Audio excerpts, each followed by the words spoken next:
If we were to have a mission in the game space, it's that we want to bring the player to make them a participant in the narrative.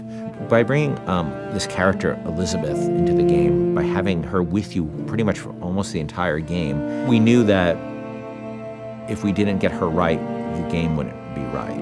And she really is the emotional center of the game.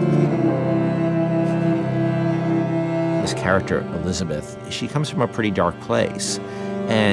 But she's also got an incredible amount of enthusiasm for life. And when we found Courtney, I think we found somebody who could do both. I don't dance. Come on, let's go. Why? What could be better than this? It's so complex. I mean, you're talking about really trying to bring forth all the complexities of human nature that impact us because you're having to use only your voice to convey your entire, the character and what you're trying to portray. You have to put your entire body into it. So there are times when I'm doing voiceover work and I'm literally drenched in sweat because my body is working so hard.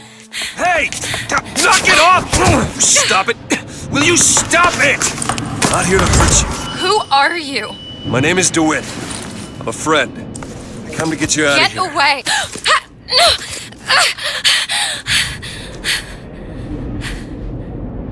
Are you real?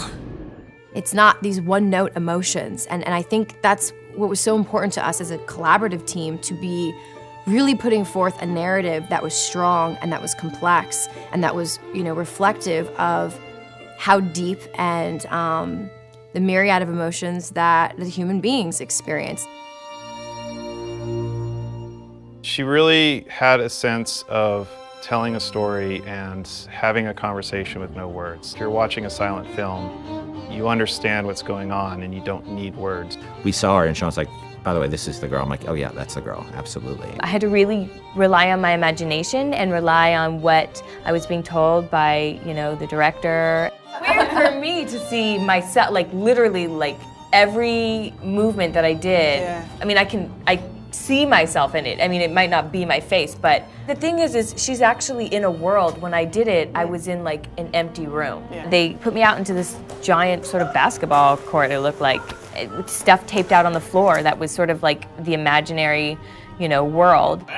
She had to do a lot of physical things that I probably wouldn't do in my everyday life, kicking some butt and, with a bat and beating the hell out of something. It just started to feel like it was my voice, I just really started to connect with it physically, and this voice was all one. I don't understand, how could we get there? The incredible voice acting and the incredible motion capture acting was the most useful and inspiring element that we could have had for Elizabeth. Liz will follow you around the world, and if you decide that you don't want to go where she thought you were heading, she can handle that really, really cleverly. She will stop if you stop. She will keep running if you decide that you're not interested in what you're doing here. She will be by your side no matter what you end up doing. The moment you come up against a character who's just sort of standing there, or behaves robotically, or behaves in a way that is so alien to what you'd expect out of a human being, you just shut them off. And you just say, oh, they're just a video game character. I don't need to worry about feeling anything about them. And so we tried a lot of things. We tried to make Liz have emotions so that she can react to things in the world and things that you do. For example, we might say that Liz will feel comfortable leaning against this wall, but she'll do so with her arms crossed. And she'll do so with her back slightly turned towards you. And that difference of just a few degrees is enough to make the player feel that they're really in the doghouse. You're going to see her all over the place. You're going to see her on giant billboards in, New York and LA, and you're going to see her on TV ads. I said, okay, well, if we're going to find a person to play Elizabeth, I think we already have that person. Еще один из самых первых вариантов Элизабет, я сказала, боже мой, это же я должна ее сделать. В один прекрасный день мне пришло сообщение на Facebook от Кена Левина о том, что у них есть ко мне предложение, от которого я не смогу отказаться, просьба связаться по электронной почте. И, соответственно, вокруг меня все суетились, чего-то хотели, потом сказали, так, все, начинаем работать, посадили меня на стул, сказали просто сиди, смотри прямо в одну точку. И опять начали вокруг меня бегать, снимая с меня скан лица. Я думаю, ну ладно, что, окей, хорошо.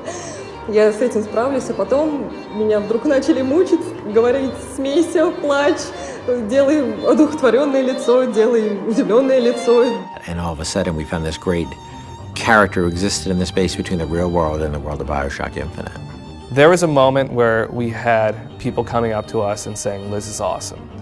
I have a story to tell you about. And it was, everybody had their own unique stories because she was just doing systemic things. They could do the same thing twice.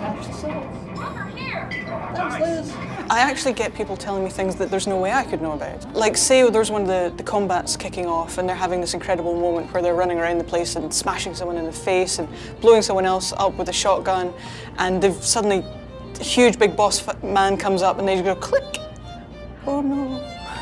And then suddenly from the side, Liz goes, Booker, over here! You press the button, she throws it, you grab it and just go boom! And they come up to me and go, and it was amazing! And I was like, yeah, me and Liz, we're gonna kick ass, nothing we can't do. That's right. Even if we just break that barrier sometimes, where people feel she's a friend or somebody going through this experience with them, then that would be very exciting for me. I really hope people fall in love with her. I fell in love with her. I forget she's not a real person sometimes, and I know Courtney really well, and I forget sometimes that that's Courtney's voice, and that's Heather's motion, and that's the team's other work, and she becomes a real person to me many times. And I think the reason we call her Liz internally is because she became a real person to us in a lot of ways. Elizabeth has been locked in her tower for however many years it was, and now instead she's going to be released from her secondary tower, which is our studio, and let loose in the world for real. And that's just an incredible feeling. Let's go! Come on, let's go! Come on, let's go right now!